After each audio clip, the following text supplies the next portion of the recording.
The R word has been making headlines lately. So is the economy really headed for a recession? And if yes, is there a way to recession-proof our finances? Like today? Yes, here's what you need to know. Before we dive into whether or not an economic slowdown is actually headed our way, here's the quick skinny on recessions, what they are, and how they develop. In technical terms, a recession is a period of decline marked by 2 or more consecutive back-to-back quarters of negative economic growth.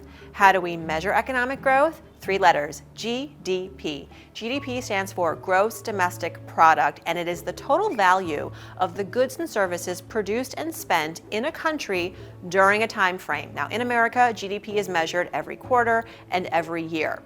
What makes up GDP? Well, it includes all of the internal spending within our borders by customers, consumers, businesses, the government, as well as all of our net exports. Net exports are what other countries are spending to buy our stuff and services. It's all about the spend. In fact, consumer spending is the biggest driver of economic growth. It accounts for 2/3 of GDP. So when spending slows down, the economy slows down and GDP falls. And I want to make this clear because a big misunderstanding about what predicts or drives recessions is the stock market. I often get asked about how we might be able to look at the stock market and predict a recession. But the reality is the financial market is not the basis of how we measure economic growth or GDP, right? The stock market may have a down week or a down month. And while that is meaningful, it doesn't necessarily suggest that a recession is on the horizon, especially these days where tech stocks impact so much market movement, right? If Facebook and Google have a bad earnings report, we know the market's going to react.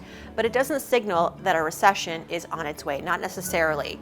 Now, it is true that consumer spending impacts the stock market, but only to an extent. A lot of the volatility that we see has actually more to do with buying and selling from institutional investors. Think big banks, insurance companies, financial institutions, mutual fund companies. These institutions are trading high volumes of stocks for their funds, and they move markets. They are influential, but they're not recession predictors. A better indicator is, again, how consumers are spending, which informs GDP and gives insights into the direction of economic growth, whether we're expanding or contracting. All right, now that we've got that explainer out of the way, is a recession about to happen? It's a top question on many of our minds, and I'll be honest with you, I have as much worry and anxiety as the next person, but when it comes to predicting a recession, I like to remind myself of something Morgan Housel, the author of one of the best money books, The Psychology of Money, said. He captured it perfectly in a tweet earlier this year. Here's what he said. We're definitely heading towards a recession. The only thing that's uncertain is the timing, location, duration, magnitude, and policy response. In other words, recessions happen. We've had actually 12 of them since World War II. It is just what the economy does. It expands and then it contracts. But the severity, the impact, anyone can predict that. But if we go back to that standard definition of a recession, 2 back-to-back quarters of negative GDP, then I'm sorry to say we're halfway there. Real gross domestic product, or GDP, adjusted for inflation, decreased at an annual rate of 1.4% in the first quarter of 2022. That was after an increase of almost 7% in the fourth quarter of 2021.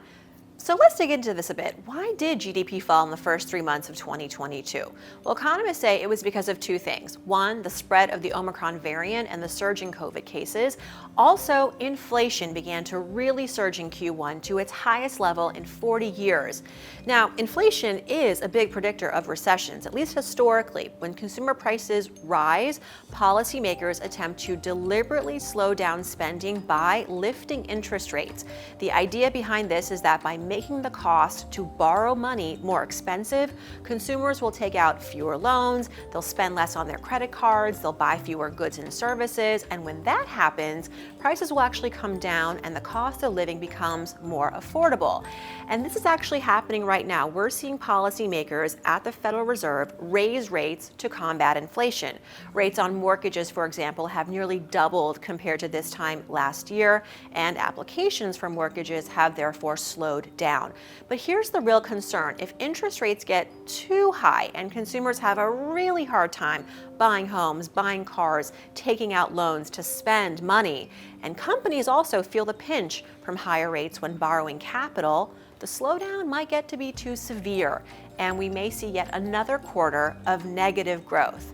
This is at least what recession forecasters are eyeing and why some experts really believe we're headed for a recession.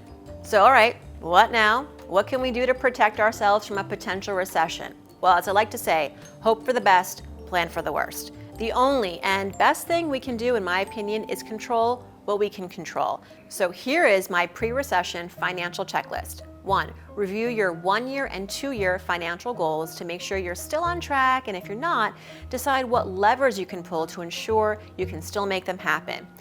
2, review your spending habits, right, and your budget. Unplug from recurring costs that no longer align with your goals. In recessions, we know cash is king. In the last recession in 2009, it took laid-off workers an average of 8-9 months before finding a new job. Also, consider ways to bring in additional revenue streams to support your monthly costs and savings goals. Make a list of some of the gigs you can do during your off hours to help you build a bigger emergency account. And you can check out our video on how to make an easy $500 a month on top of what you're already making through a simple side hustle. You can also think about consolidating your debt right now, especially in a high-rate environment. 2, streamline your payments and have one fixed, preferably lower rate. By now, I hope you have a little more understanding of what the root causes of a recession are, how to know when we're in one, and a few smart steps to take right now to keep your finances in check. And we know this won't be our last video on recessions, so tell us what questions remain and how we can help you. Leave a comment below, and if you like this video, be sure to like, share, and hit that subscribe button. For CNET Money, I'm Farnoosh Torabi.